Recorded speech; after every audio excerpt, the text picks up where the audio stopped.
Alrighty, good afternoon, everyone. My name is Patrick Hawe. I'm an associated member of T3 Trading Group, which is an SEC registered broker-dealer and member of FINRA SIPC.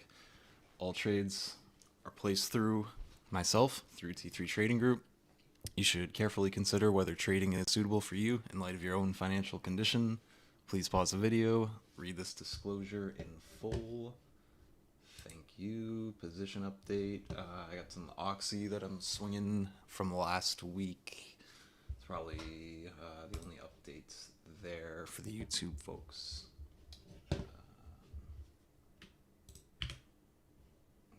Alrighty. So strong day for the market today. This is the first and probably calmest day that we'll see of arguably the busiest week of this entire quarter.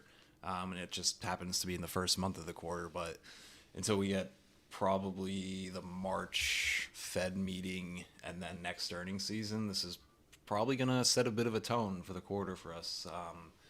Not determine where we're going to go per se, but for the next month or so, it's going to be important. So coming into the day, we were pretty much honestly, overall, it was a pretty boring day in my opinion. There wasn't too much going on post like the opening rush session.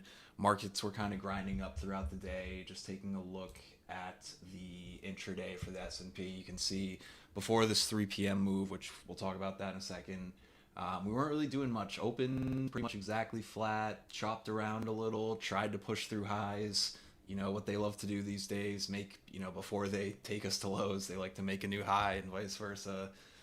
Saw that this morning, broke down a bit, couldn't really get any real selling though, ended up grinding back up, and then you can see like around noon we just stalled at highs for pretty much the rest of the day. I saw like 3 hours or so until this treasury announcement that we saw at 3 p.m. UVIXI itself was a little bit strong this morning, kept us at bay throughout the first half of the session until again like noon or so, which is when this turned around and pretty much faded all that morning strength, and then was just sideways, not really doing too much. Don't short a dull market, as they say. It's one thing if the market's dull, but the VIX is going up.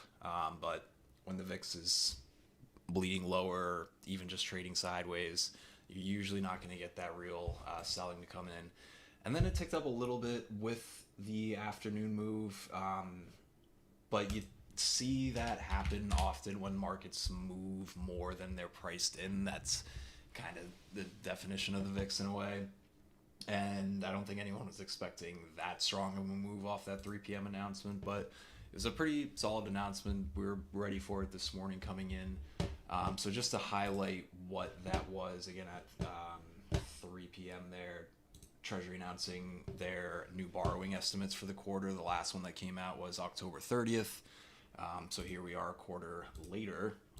And just to recap, because I don't remember the exact numbers off the top of my head. Where is my thing? There it is.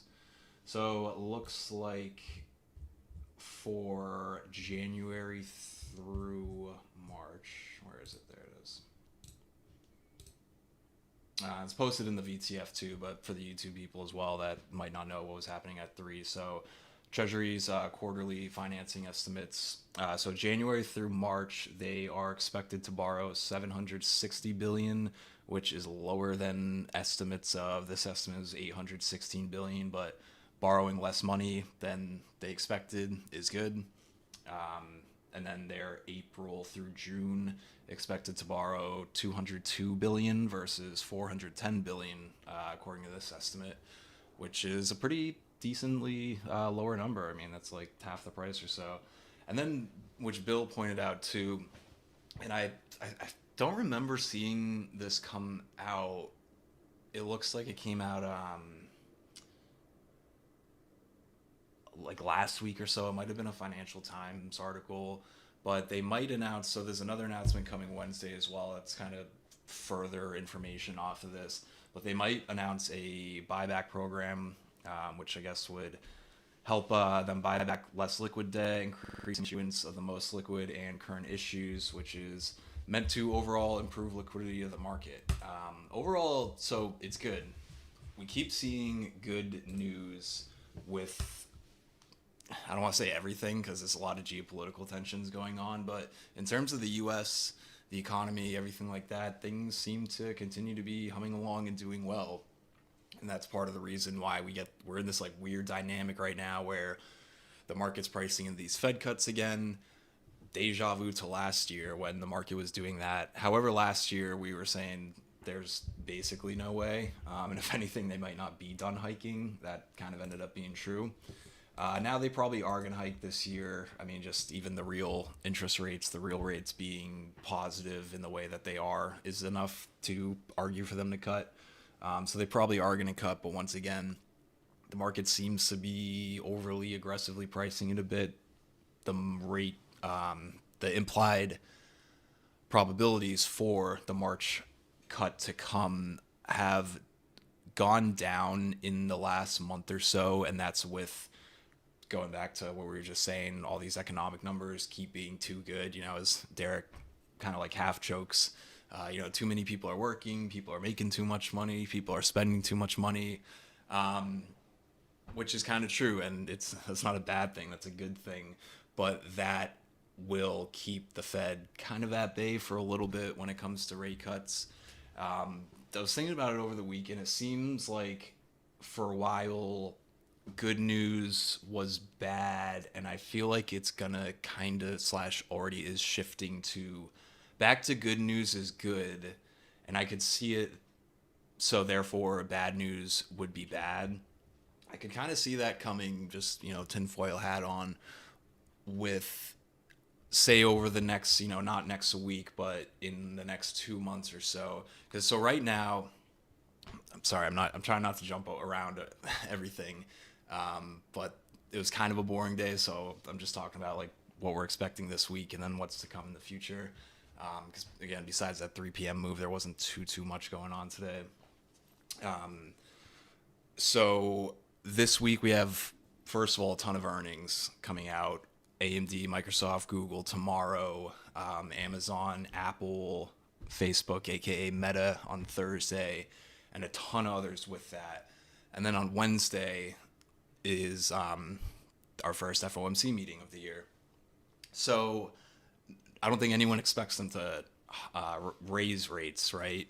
I don't think anyone expects them to cut rates either at this meeting. So the focus, once again, will probably be a lot more on the press conference and kind of Powell's, whether it's his exact words or his tone and the way he's saying it, what Powell is thinking in terms of how the economy is doing when we're looking at cutting rates. And we're starting to get closer and closer to March. So he could be kind of vague with it, or he could be a little more strict with it and say we're pretty much definitely not cutting in March. And honestly, if he says that, the market is probably still going to price in somewhat of a probability of a cut coming in March. But so going off that, and we're starting to see, like for a while it seemed like we were getting good news, and it wasn't that good news was bad. It was just that we weren't reacting as positively as we should have been off of it. In normal times, good news is good news. Market should go up. Again, right now it's weird because good news is good news, but that means Fed doesn't cut. But over the last month or so, really, where we had this like end of year rally into the year for a few various good reasons, and then we were thinking we might see a bit of a pullback or pause in the start of the new year, and so far we really haven't seen that at all. And it kind of seems like the market is getting a little bit more used to this idea of good news is good news. It's going back to that rhetoric. So based on that, bad news should be bad news. And it makes me think that maybe, I'm not saying we're going to go like down in March, but I wonder if we would start to see what happens if we do start to see bad economic numbers start to come out here and there a little bit. And I'm not saying that we're going to see that either, but I could see it where we could start to see that, and the Fed could maybe start to bring the rate cuts. And normally that rate cut would be an quote unquote good thing for the market, but maybe it's not because of the underlying conditions for why the Fed's doing that. But that's if and down the road. for right now, the economy is doing well. It's humming along. Jobs numbers are good. We also have a jobs number this week as well, the January jobs number, which I believe is Friday morning. Someone can correct me if I'm wrong on that, but pretty sure that's Friday. But yeah, I mean, so that's another thing that we have this week, the jobs number as well. So for now, seems like things are moving along well. Good news is good news. So now how does the market react to everything that's going to happen this week? Unfortunately, I don't have Josh's crystal ball, so I'm not sure what is going to happen this week. But one, how do we react? How are the earnings that come out? And how do we react to the earnings that come out?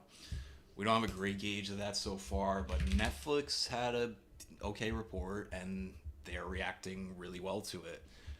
To the point where Netflix hasn't done arguably as well as some of these others this past year, but it's still done really well, and it's kind of impressive to see it. It was up into its report. The report came out, it had a nice move up, and it's holding that nice move up, and now it's moving higher. They're not selling that. So theoretically, that's good. Tesla, not the best report. They sold that. Tesla's kind of its own universe, though. Not quite as reflective on the overall economy, I would say.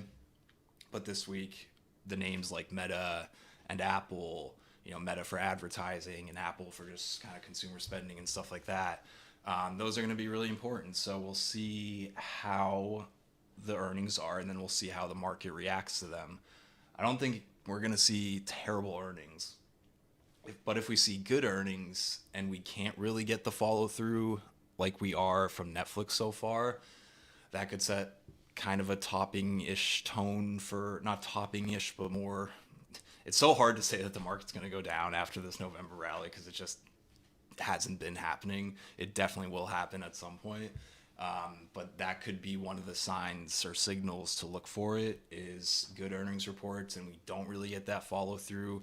Either, they gap them up and sell them, or they just don't really trade them up as much as you'd think they would, which so far, if you're going based off Netflix, we're not really seeing that. And Netflix isn't exactly the cheapest name, arguably. So we'll see how these earnings reports are.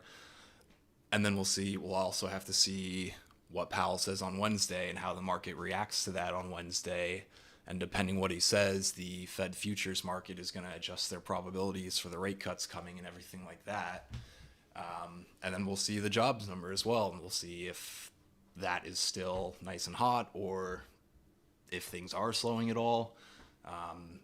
I just don't know. What I do know is the market is up a lot since November, but it's doing it in a pretty orderly way. It's not really, we got a couple of $10 extension points every time. For the most part, that's time corrected. We got this little move to the 21 here in the first week of January, where that was like just purely, I don't know, New Year selling or whatever you want to call that. But that's already been negated, and seems like the S&P kind of wants to go to that 5,000. So guess break out the 5,000 hats. What's SMCI doing? Wow, it's up a lot. Yeah.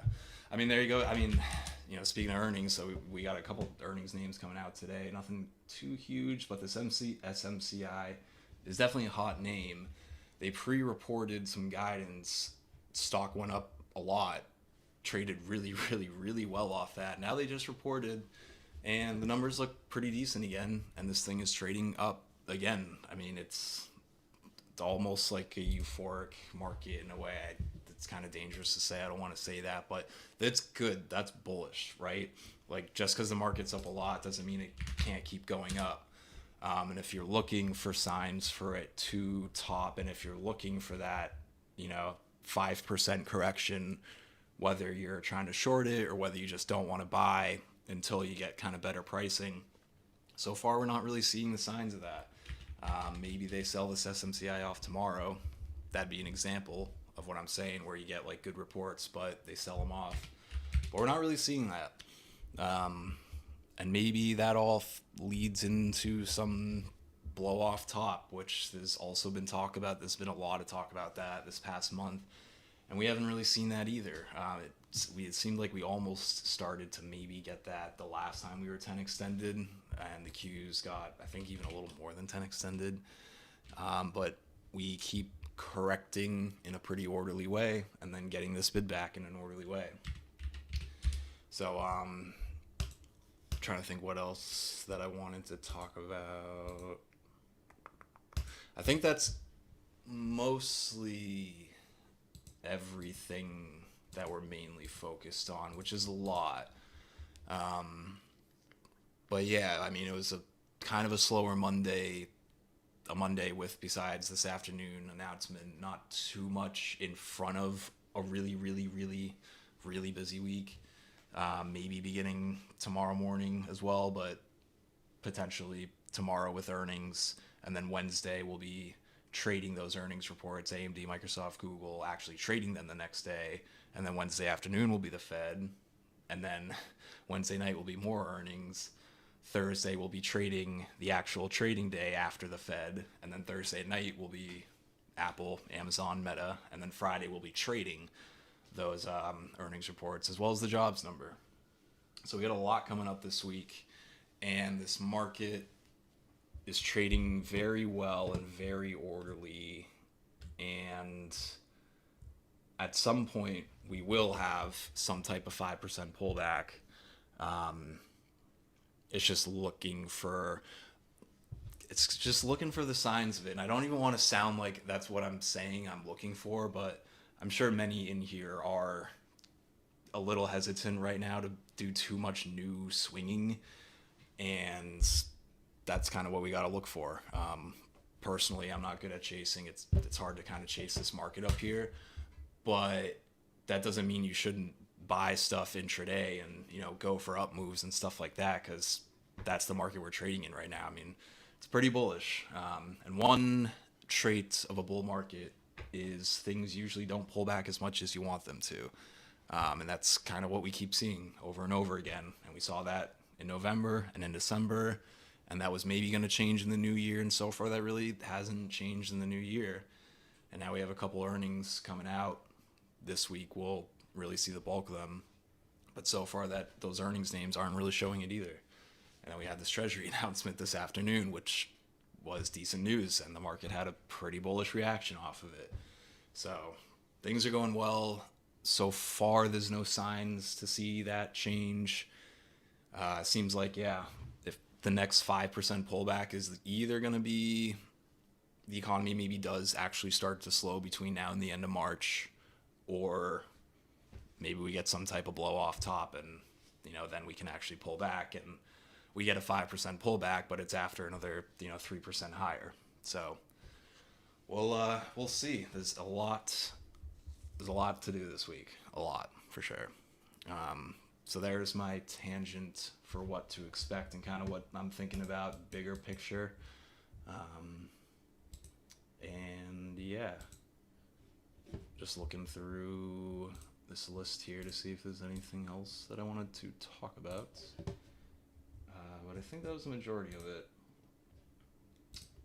So yeah, happy to answer any questions or anything that anyone has. I'm not sure how busy, there's some technical issues this morning, I know, as well. So maybe people weren't as busy this morning or today in general. But, if anyone has any questions or thoughts or tinfoil hat conspiracies or anything like that, feel free to ask and share now while I pull up YouTube as well. Robert on YouTube, what's up? Good to see you. I see you in here every day. Love that you still follow along, for sure. Gabriel says, "Hey Pat, thank you for pins. Sold half around 37 from 18ish, holding the other half. Well done, sir." That's 100% right. Yep, nice, very nice. Yeah, I'm kind of doing the same thing. I've moved my quote unquote price target up to, I'm saying, like 45 now. If that got to like 42 before earnings, I might take it off and then revisit after earnings. Earnings are, I think, in a couple weeks. We still have a little bit of time there. It's not this week. But yeah, nice job. I mean, you pushed the button, so don't give me too much credit. but nice hold. Going back to the VTF here. Looks like the Whirlpool numbers were decent from what I saw. Whirlpool's down though. SMCI a little bit mixed, but honestly, that's not even like the best report ever, and this thing's trading up pretty well still. So, what are you gonna do? CLF reported. CLF numbers look,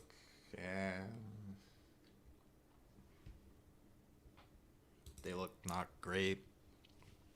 Could be worse, but definitely could be better. Not much of a reaction there.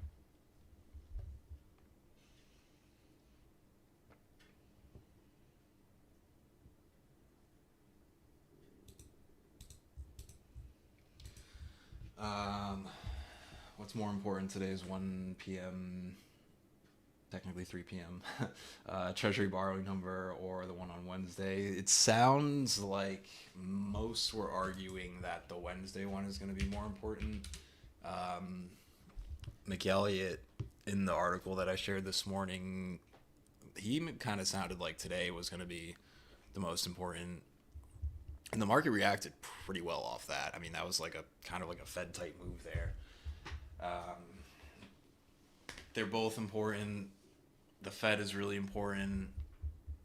How we react, I mean, it's all really important this week. Not the best answer, I know, but I feel like you could have one outweigh the other. You could have them all kind of weigh against each other, and therefore you don't get much movement. You know what I mean? Can both of these Treasury announcements be solid, but then perhaps there's a little political influence with them, which some guys were talking about earlier as well. And then Powell comes out really hawkish on Wednesday, and the market doesn't like that or something, you know.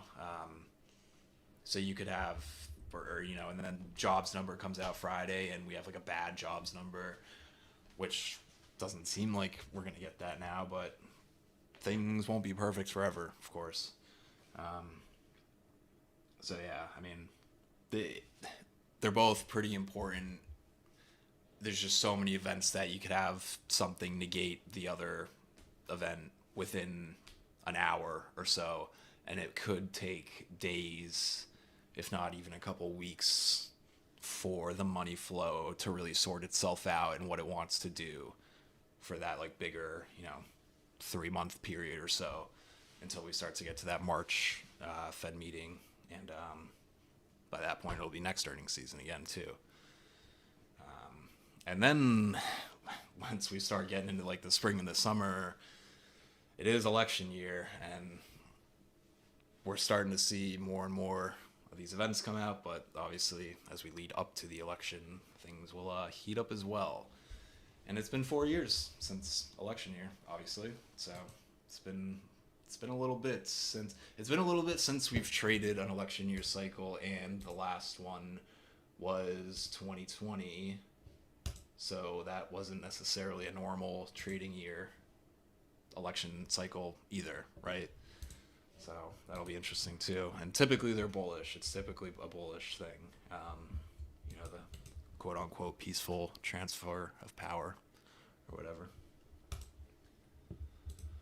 Who knows how that will go this time, but so far so good. Going back to YouTube, do I like STN through 1860, volatility contracting on daily, weekly? Looks like a small base. STNE, I think Buffett's in this still.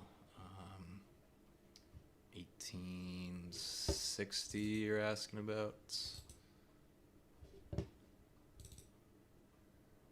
Yes.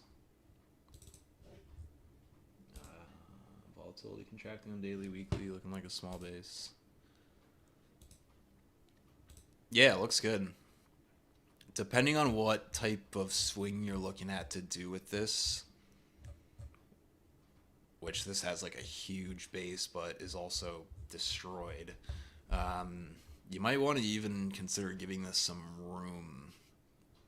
Technically, for momentum, you'd probably buy like 1860 and give it to 18, but I could also see giving this some to 17 and even some to 16 and trying to like really hold that, because that is a decent base.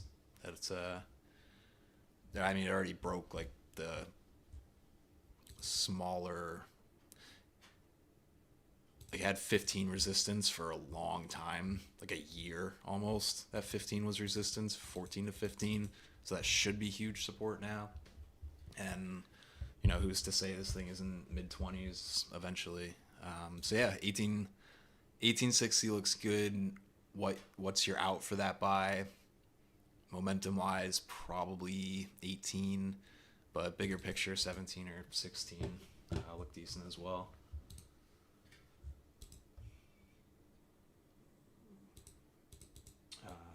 Going back to the VTF, the reaction is the importance. Yeah. Which, sometimes it's annoying to wait for that, but it can be tricky to position in front of that. But yeah, I mean, that's just how it is, That's why you see, the earnings is always a classic example with that. You could have something have really good earnings and the name goes down, or it doesn't really go up much, and there's no reason for it other than more sellers than buyers, So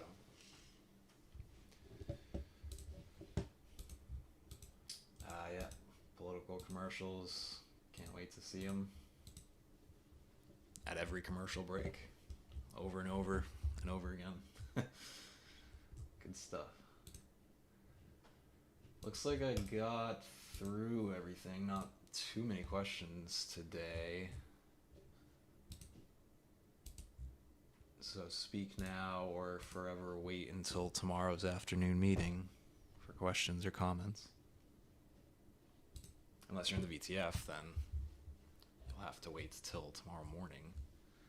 Although we're in the VTF all night as well, so I guess you don't really have to wait at all if you're in the VTF. It's props to being in the VTF. Look at me, selling the VTF, selling myself. I'm not very good at doing that. I always forget to do that. Alright. Yeah, looks like we're good. So,